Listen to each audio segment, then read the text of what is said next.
오늘 하나님께서 우리에게 주시는 말씀 사무엘하 17장 15절에서 29절까지의 말씀입니다. 우리 하나님의 말씀을 함께 읽도록 하겠습니다. 그때 후세가 두 제사장 사독과 아비아달에게 말했습니다. 아이도벨이 압살롬과 이스라엘 장로들에게 이러저러한 계획을 내세우고 나도 이러저러한 계획을 내세웠습니다.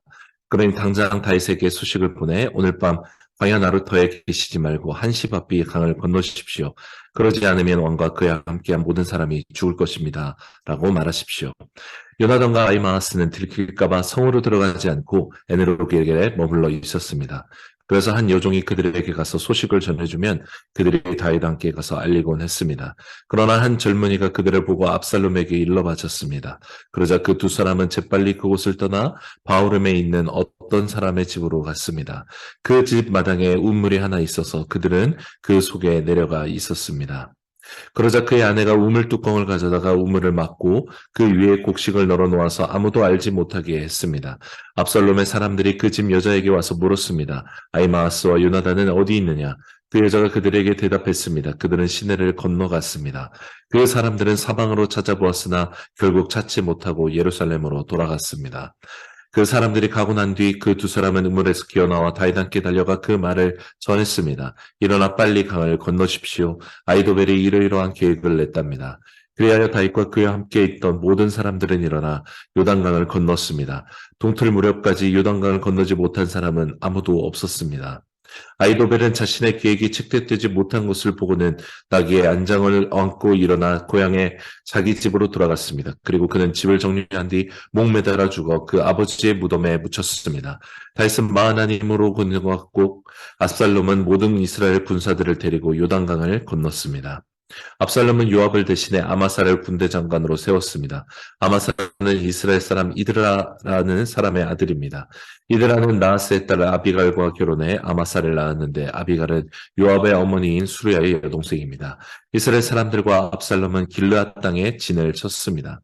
다윗이 마하나임에 가 있을 때 암몬 사람들의 성인 라빠에서 나하스의 아들 소비가 찾아왔고 로데발에서 암미엘의 아들 마길과 로그림에게서는 길르앗 사람 바르실레가 찾아와 침대와 대야와 그릇들을 가져오고 밀과 보리와 밀가루와 볶은 곡식과 콩과 팥과 볶은 녹두와 꿀과 버터와 양과 치즈를 가져와 다윗과 그의 일행들에게 먹으라고 주었습니다. 그들은 다윗의 일행이 광야에서 배고프고 지치고 목말랐을 것이라고 생각했던 것입니다. 아멘. 사무엘하 17장은 아이도벨과 후세의 지혜가 충돌하고 있습니다. 그러나 하나님의 간섭하심으로 말미암아서 다윗 편에 서 있던 후세의 지혜가 선택받게 되었죠. 자신의 계획이 선택받지 못했을 때 아이도벨이 이렇게 행동합니다. 23절 말씀인데요. 아이도벨은 자신의 계획이 측대되지 못한 것을 보고는 나귀의 안장을 얹고 일어나 고향의 자기 집으로 돌아갔습니다. 그리고 그는 집을 정리한 뒤 목매달아 죽어 그 아버지의 무덤에 묻혔습니다. 라고 말합니다. 원래 아이도벨은 다윗의 참모였죠. 그러나 압살롬이 반역을 일으키고 그에게 더 많은 사람들이 모이는 것들, 대세가 이 압살롬에게 이제 향하는 것을 보고 다윗을 배반하고 압살롬의 편에 서게 됐죠. 그런 아이도벨의 지혜는 굉장히 특별했던 것 같습니다. 실제로 사무엘하 16장 23절에 말씀하기를 당시 사람들은 아이도벨이 주는 계획들을 마치 하나님께 여쭈어서 받은 말씀과 똑같이 여겼다라고 말씀하고 있습니다. 그 계획을 또 다윗에게도 압살롬에게도 그렇게 여겨졌다라고 성경은 말하고 있죠. 확실히 아이도벨은 하나님으로부터 은사적으로 태생적으로 그 지혜를 가지고 있는 사람이었습니다. 이것을 다윗과 압살롬 모두가 알고 있었고 특히 그의 지혜가 하나님께 받아서 말씀하는 것처럼 모든 사람들에게 여겨졌을 정도였다라는 것이죠. 그러나 그는 다윗에 대한 배신으로 말미암아 압살롬을 따르기 시작하면서 자신의 지혜, 자신의 의를 지켜내야만 하는 운명을 스스로 결정했던 인물과 같은 것입니다. 어쨌건 이 아이도벨의 지혜는 아마도 개인의 탐욕이나 재물에 대한 욕심으로 굽어지지 않고 하나님께서 자기에게 원래 주었던 지혜를 잘 사용했던 참모였던 것은 분명해 보입니다. 그러나 배신과 동시에 이 모든 것이 어그러지기 시작했던 것이죠.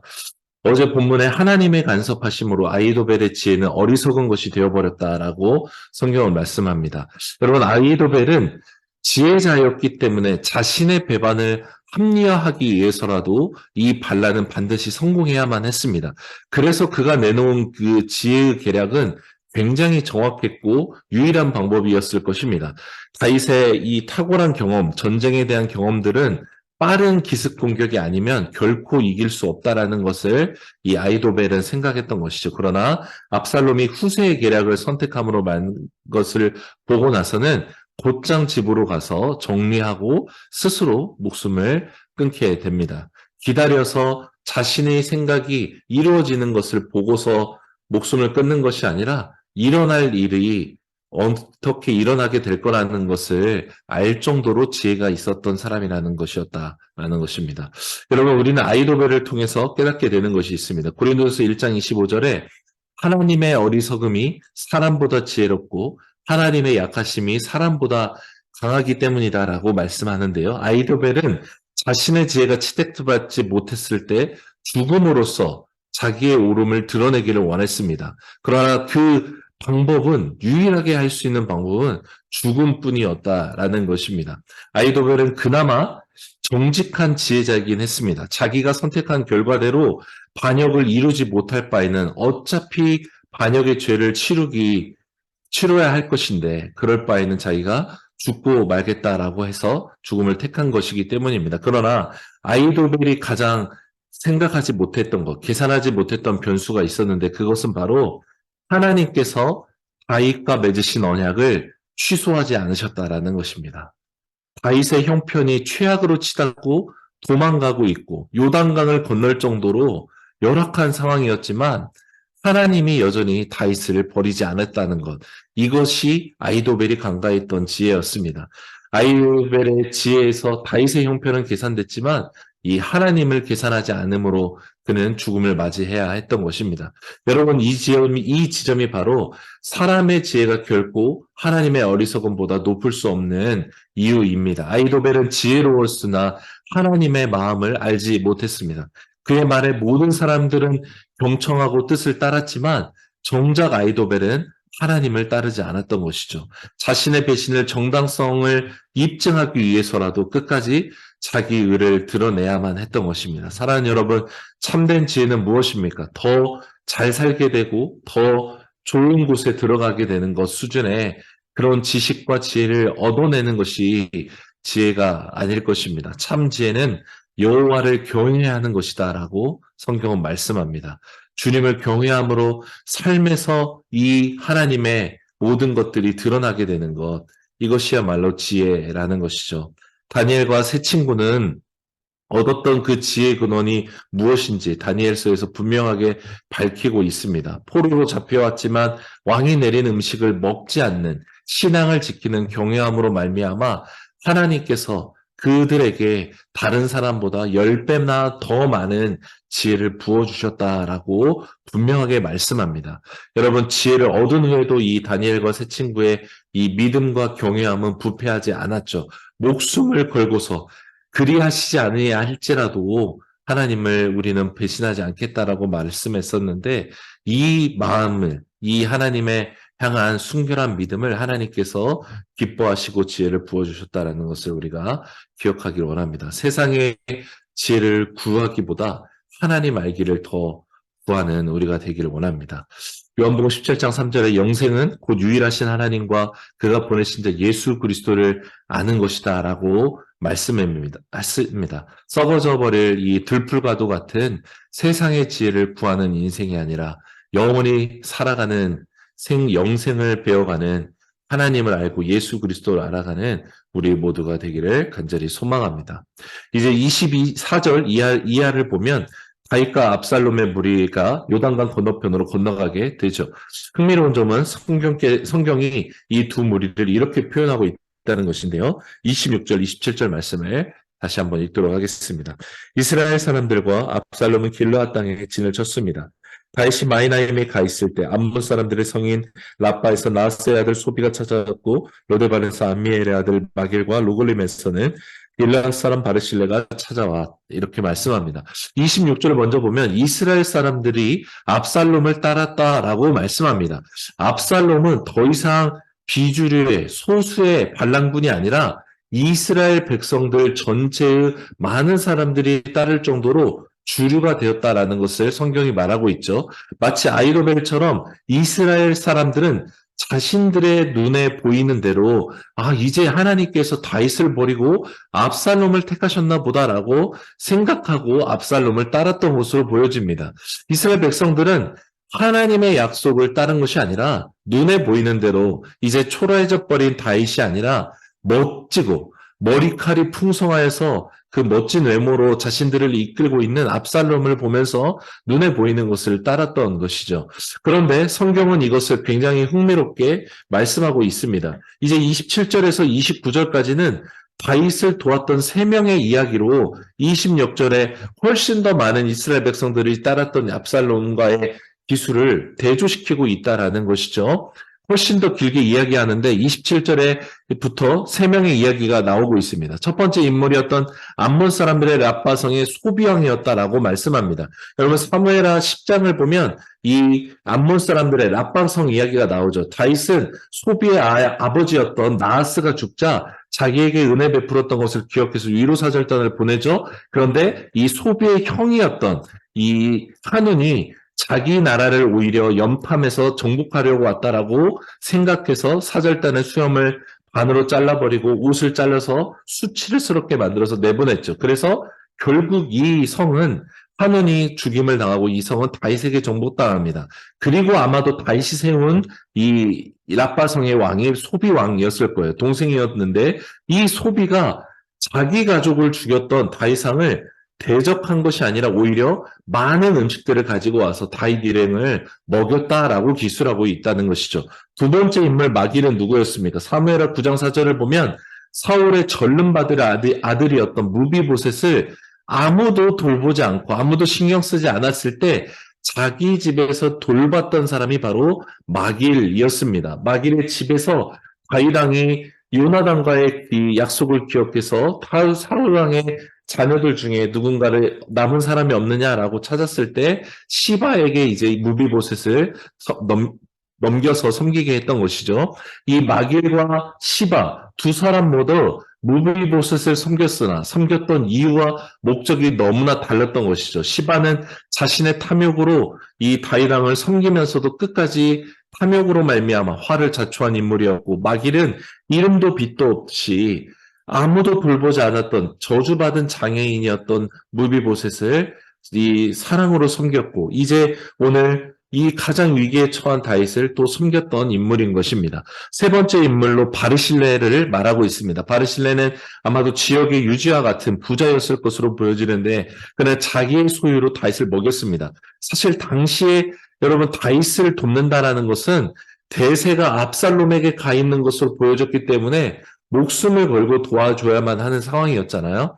그런데 바르실레는 다윗을 도와줬습니다. 이후에 다윗이 압살롬을 물리치고 예루살렘으로 다시 돌아가려고 할 때 같이 가자라고 청하지만 저는 가지 않겠습니다. 저의 아들만 같이 데려가서 같이 이렇게 섬길 수 있게 해주십시오라고 말하며 같이 다윗을 배웅했던 인물입니다. 여러분 이 세 사람은 다윗이 일행을 섬겼다는 이유를 성경이 말씀하는데요. 29절 마지막에 이렇게 말씀합니다. 그들은 다윗의 일행이 광야에서 배고프고 지치고 목말랐을 것이라고 생각했던 것입니다. 라고 말씀해요. 이렇게 다윗이 지금 도망 나오고 광야를 이렇게 건너서 넘어오고 있는데 아마도 배고프고 지치고 목말랄 것이다 라고 생각하고 행했다라는 거예요. 여러분 생각을 통해 하나님의 뜻이 이루어지고 있다라는 것을 오늘 성경은 말씀하고 있습니다.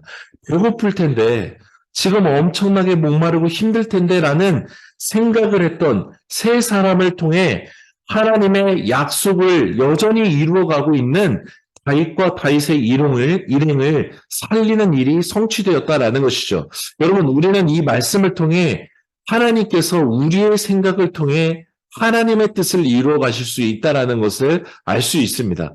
하나님은 너무나 다양한 형태로 우리에게 말씀하실 수 있는 분이시죠. 그러나 실제로 하나님께서 우리에게 말씀하시는 방법 중에 하나는 이 생각이다라는 것이죠. 실제로 예수님께서 요한복음 14장 26절에 성령께서 오실 것을 말씀하시면서 이 성령께서 일하시는 방법이 내가 말한 모든 것들을, 말씀들을 생각나게 하시는 분이시다. 가르치는 분이시고 생각나게 하시는 것이다. 라고 말씀하셨어요.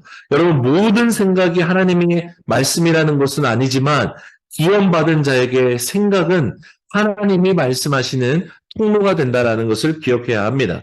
여러분, 그래서 사탄도 끊임없이 우리의 생각을 통해 공격하게 하는 것입니다. 우리가 하나님의 언약 안에 있지 않고 하나님의 구원받은 자녀라는 것을 잃어버린 채 하는 생각들, 부정적인 것, 걱정들, 원망들, 불평들, 일어나지도 않는 일에 대한 이러한 이 부정적인 생각들은 하나님의 뜻과 반대되고 대치되는 것이라는 것을 우리가 기억해야만 하는 것입니다. 여러분, 우리의 생각을 다스려야 된다는 것입니다. 생각을 통해 우리에게 일어나는 일들을 십자가 앞에 굴복시키고 그리스도 예수로부터 온 생각이 아닌 모든 것들을 다 십자가에 못 박아 버려야 하는 것입니다. 믿음의 길을 걷고 하나님의 약속 안에 있는 생각들이 내 안에서 일어나고 성취될 것을 위해 순종해 나아가는 믿음이 필요합니다.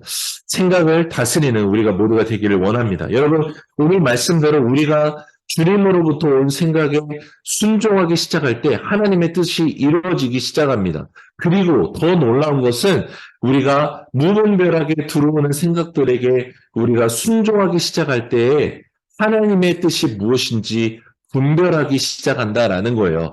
여러분, 내 생각인지 하나님의 생각인지는 기록된 말씀으로 말미암아 말씀과 대치되지 않은 것이라면 하나님이 주시는 감동, 생각들, 스치듯이 일어나는 생각들을 순종할 때에만 우리가 이 순종으로 말미암아 이 일이 바로 하나님의 기뻐하시는 일이었다라는 것을 분별할 수 있는 은혜가 경험되어지기 시작한다라는 것입니다. 오늘 다윗을 도왔던 이 세 사람은 자신들이 가졌던 긍휼한 생각으로 말미암아 다윗을 도왔습니다. 여러분, 이 자기 위압을 위해서, 탐욕을 위해서 시바처럼 섬겼던 것이 아니라 이들은 본래도 긍휼한 마음을 가졌던 사람들이었다라는 것을 우리가 알 수 있어요. 자기의 유익을 위해서 그렇게 행한 것이 아니라 하나님이 주셨던 긍휼한 마음이 이들로 순종함으로 말미암아 하나님의 뜻을 이뤘다는 것이죠.